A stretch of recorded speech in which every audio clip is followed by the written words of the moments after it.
I'll never forget the time I tried to fly.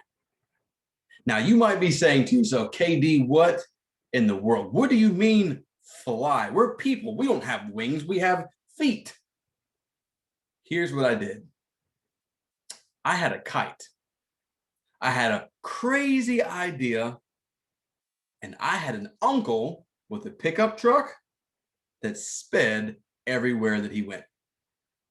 If you put all those things together, you have a perfect concoction and cocktail for disaster. But as a child, I didn't know that.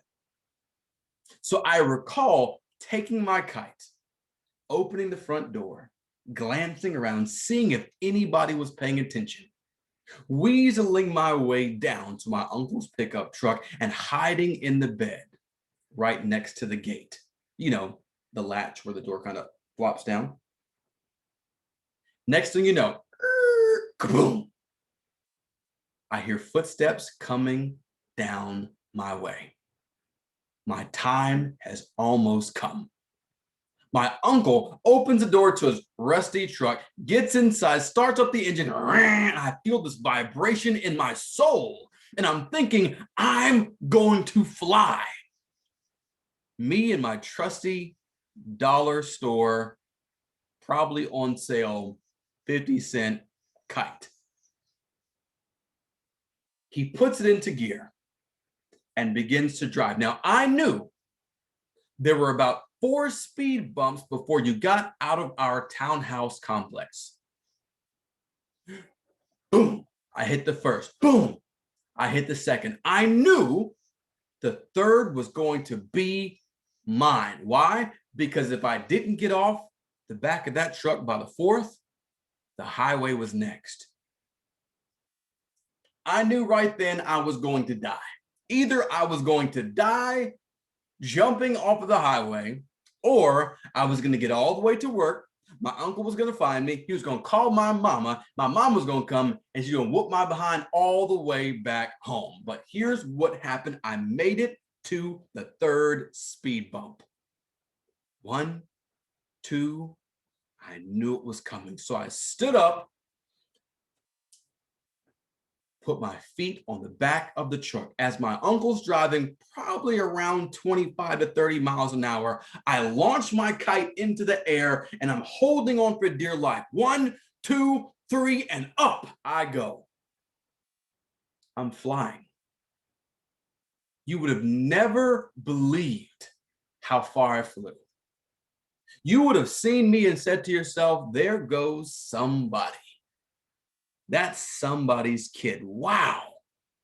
Look at him go. In the air and straight down into the curb. Pow! Oh, I flew for about 0.25 seconds. And though I've grown out of it, I had a massive scar about right in here. My mom could hear me screaming all the way down the street. Ah! She came running down as a mother would, picked me up, scooped me up, took me into the house, cleaned me up. And that was the last time I tried to fly. But I'm sharing that with you because I just told you a story. A very true story nonetheless. Hopefully I had your attention. Hopefully I was captivating enough to say, let me listen to what this crazy man did this one time.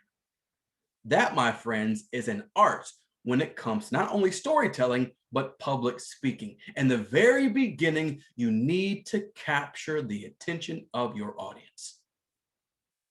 As a scholar, I would ask you the question, whose attention would you like to grab? Say you're giving a presentation in the class. Say you are finally going to ask that girl out for a date or the guy. Say you're just standing in the mirror, talking to yourself and saying, you know what?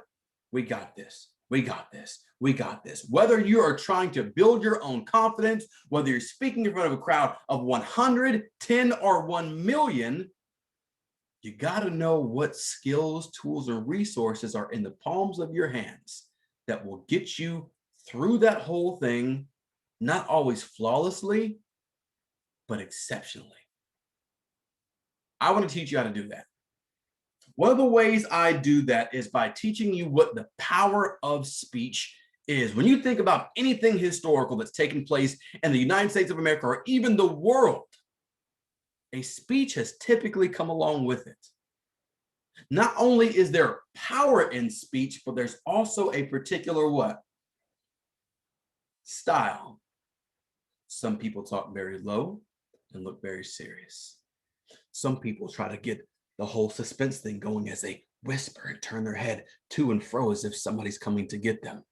Some people are loud and boisterous and they use their hands a lot and they're all over the place. They sound kind of crazy. There's different types of styles when it comes to public speaking.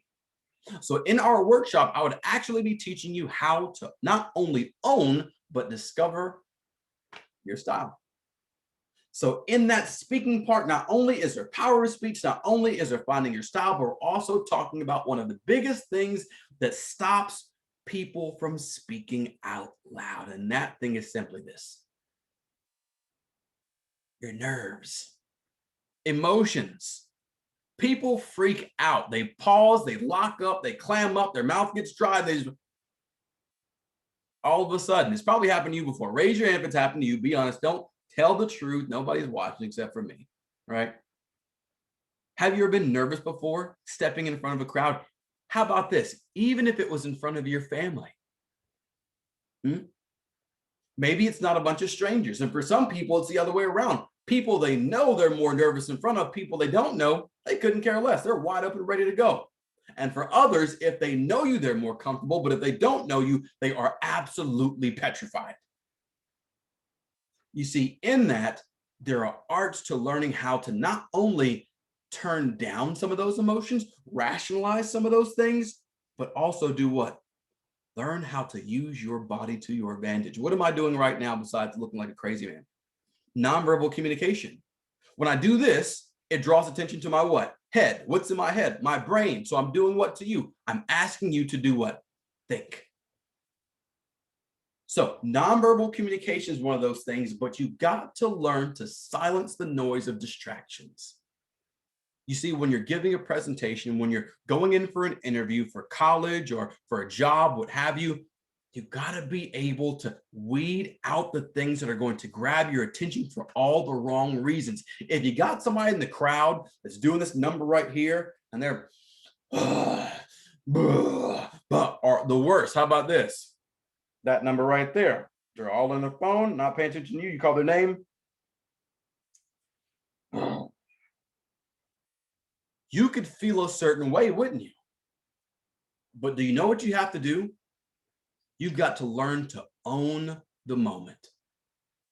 That means regardless of who's paying attention to you or who's not, this is your time. And this isn't just your time to do as you please. It's your time to impart. It's your time to inspire. It's your time to teach. It's your time to motivate. It's your time to help and serve others. But that comes with time and it comes with practice. I do this every single day. I have the dream job, if you will, of being a student success and educator empowerment speaker, I suppose. Some people would say motivational, but I think inspiration and motivation kind of go hand in hand, but not quite the same thing. But I'm talking real fast, not because I'm nervous, but because I can control my verbs. Control your what? Control my verbiage. That's another thing people do. When they start talking super fast, usually their brain's working faster than their mouth can, or they're getting nervous, or they're trying to get everything out on one what? Breath. So I will teach you how to slow down, breathe through your nose while speaking out of your mouth, and people will never know you even took a breath. So, are you ready? If your program, if your team, if your scholars could benefit from something like this, which I absolutely guarantee they can, because they're going to have to speak up in front of somebody at some point in time.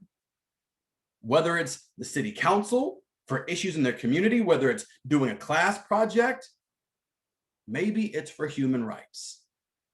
Maybe they're just talking to themselves in the mirror, encouraging their own heart. Whatever the case may be, learning to speak with confidence, to speak well and to believe that what's coming out of your mouth has the potential and the ability to change the hearts and the lives of others is something that is priceless. Let's talk about it. So click the button to hit me up. I'll talk to you guys soon. My name is KD Wilson, and I'm so grateful for you. Peace.